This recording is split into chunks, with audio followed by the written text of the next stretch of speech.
Tai, sveiki visi ir nusprendžiau skurti pamoką, kaipgi naudoti tą prakeiktą Markdown. Kas pavaldinys jis yra ir tiksliau, kur jį panaudoti. Markdown naudojame, kai kuriame temą šiame forme. Šiaip yra ir čia biškai parašyta, bet video visgi aiškiau negu tekstas. Todėl, manau, nelauksime ir pradėsime. Pradėkime nuo paveiksliuko. Jį turiu štai čia. Ir štai ką mes šiandien padarysime. Išmoksime padaryti šiame forme. Tai yra paryškinti tekstą, padaryti jį pakreiptą, italic formos, headerius, tokį, nežinau, šiaip vadinasi kodas kažkoks. Ir įdėsime linką, įdėsime paveiksliuką, įdėsime tą citatą, padarysime sąrašą štai tokį, dar ir, jeigu norėsim, skaitinį, ne tą paveiksliuotą, ir žinoma lentelę. Tai, kaip sakiau, pradėkime nuo paveiksliuko, tai tiesiog susiraskite arba Google'e, arba čia ir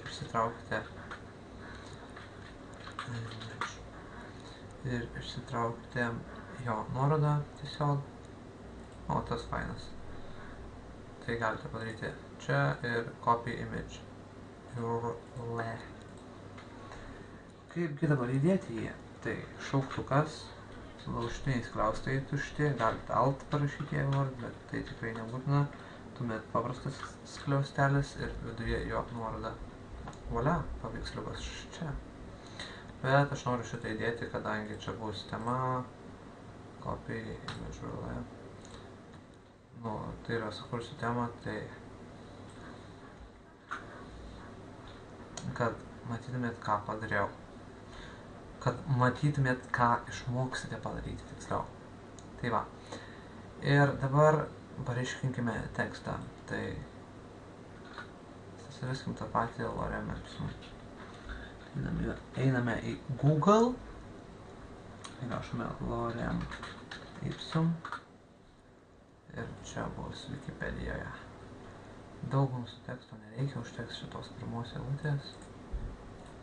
Ir štai, parašome. Čia galim 3 taškus padėti ir iš karto aš nusikopijuosiu. Copy. Ir kad paryškinti, tiesiog yra 2 žvaigždutės. Ir štai, mūsų tekstas pasiryškino. Dabar tiesiog palenkime, tai gulščias brūkšnys, tekstas gulščias brūkšnys ir rezultatas itališkos formos tekstas. Valia. Toliau yra headeriai. Headerius daryti labai paprasta. Tai tiesiog grotelės ir jūsų tekstas. Lorem Ipsum. Gausit toks headeris. Kad padaryti, iš viso jų yra 6. Tai padarome antrą. Pirmas yra didžiausias, antras yra mažesnis ir 6 yra mažiausias. Tai, kaip matote, tiesiog 2 grotelės. Ir mūsų tas jau čia 1, 2, 3. Lorem Ipsum. 1, 2, 3, 4, Lorem Ipsum, 1, 2, 3, 4, 5, Lorem Ipsum. Šiaip jau 5 mažiausias yra, nes 6 tik pasikeičia spalva. Ir bent jau su Markdown. Lorem Ipsum. Ir pažiūrime rezultatą. Štai mūsų headeriai. Taigi, dabar kažkai yra kodas. Žinau tą mygtuką, kur mes padarom, tarkim, apytiksliai, čia netyčia, apytiksliai ženklą. Tai tiesiog nepaspauskime shifto ir paspauskime I. Tai turėtų toks rašai gautis. Ir Lorem Ipsum ir tada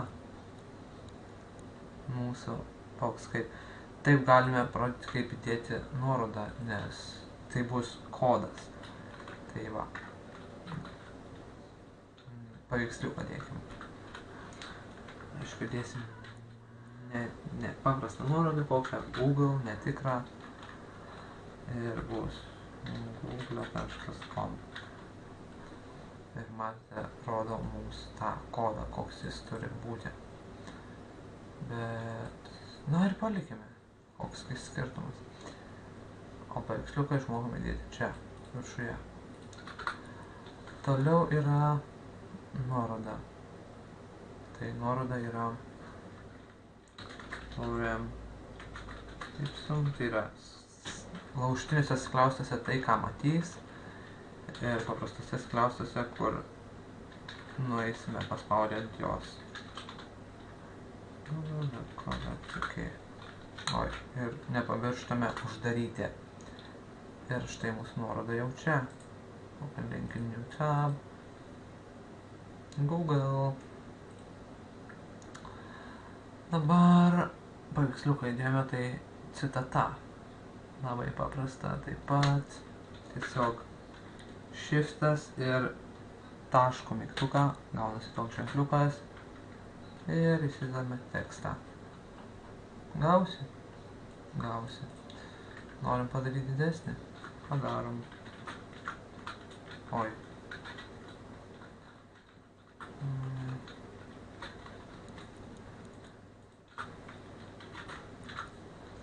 Aišku, jeigu nespaudinėsit Enter ir viską rašysit į vieną eilutę, tai yra tik padėsite tarpą, taip pat bus viskas šitaip. Nes čia tiesiog ilga eilutė. Jeigu išmokam, tarkim, šitą žodį,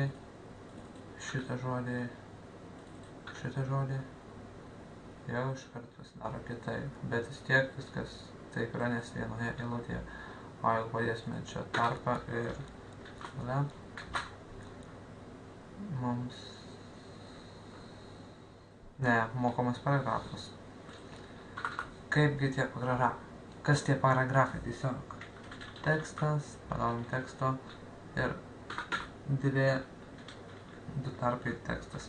Bet tada mums gaunasi tas tarpas toks didelis, ar ne? Matot, kiek laisvos vietos pasilieka. Tai tiesiog sujungime, padarom, mes norėtumėm gal taip. Ištinam šitiek, tarkim. Ir kad dabar mums persikeltų, tiesiog paspaudžiame 2 kartus tarpą. Padedam 1, 2. Ir štai mūsų tekstas taip gražiai atsiskyręs, kaip mes esame įpratę matyti knygose ar kažkur kitur. Dabar tiek daug nereikia. Tai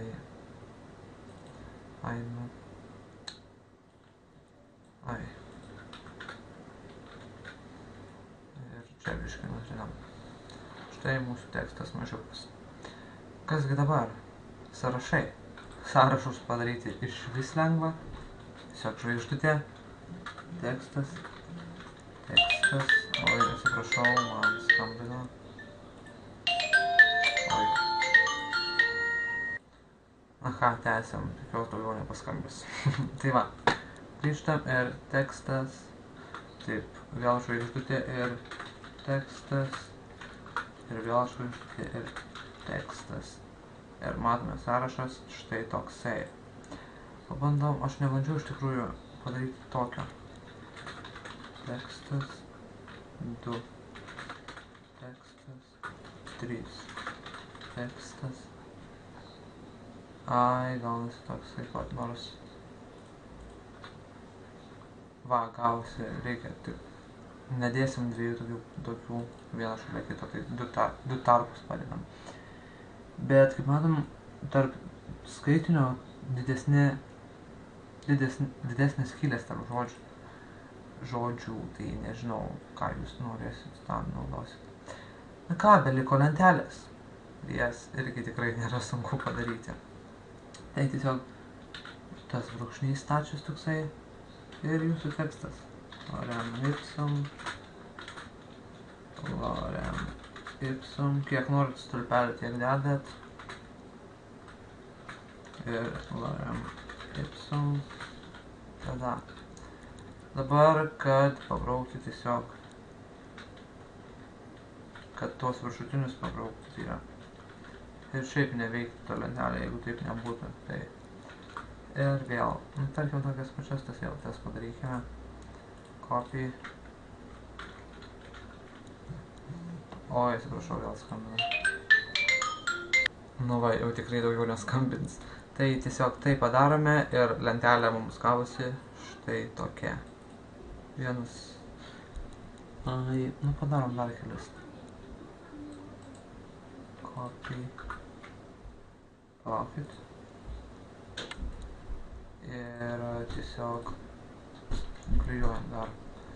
Ir matome, kaip tas ryškesnis, tas baltas, tas tamsesnis, tas baltas, tas tamsesnis, tas baltas. Taip jau yra tos lentelės, taip jau jos atrodo. Na ką, manau, viskas šiam kartui apie Markdowną. Tikiuosi, ši pamoka jums išties padėjo. Tema atsiras maždaug po pusvalandžio čia forume. Ar, nu, gal biškai ilgiau, nes kol man renderina, ar kaip ten. Tai ką, ačiū, kad žiūrėjot ir iki.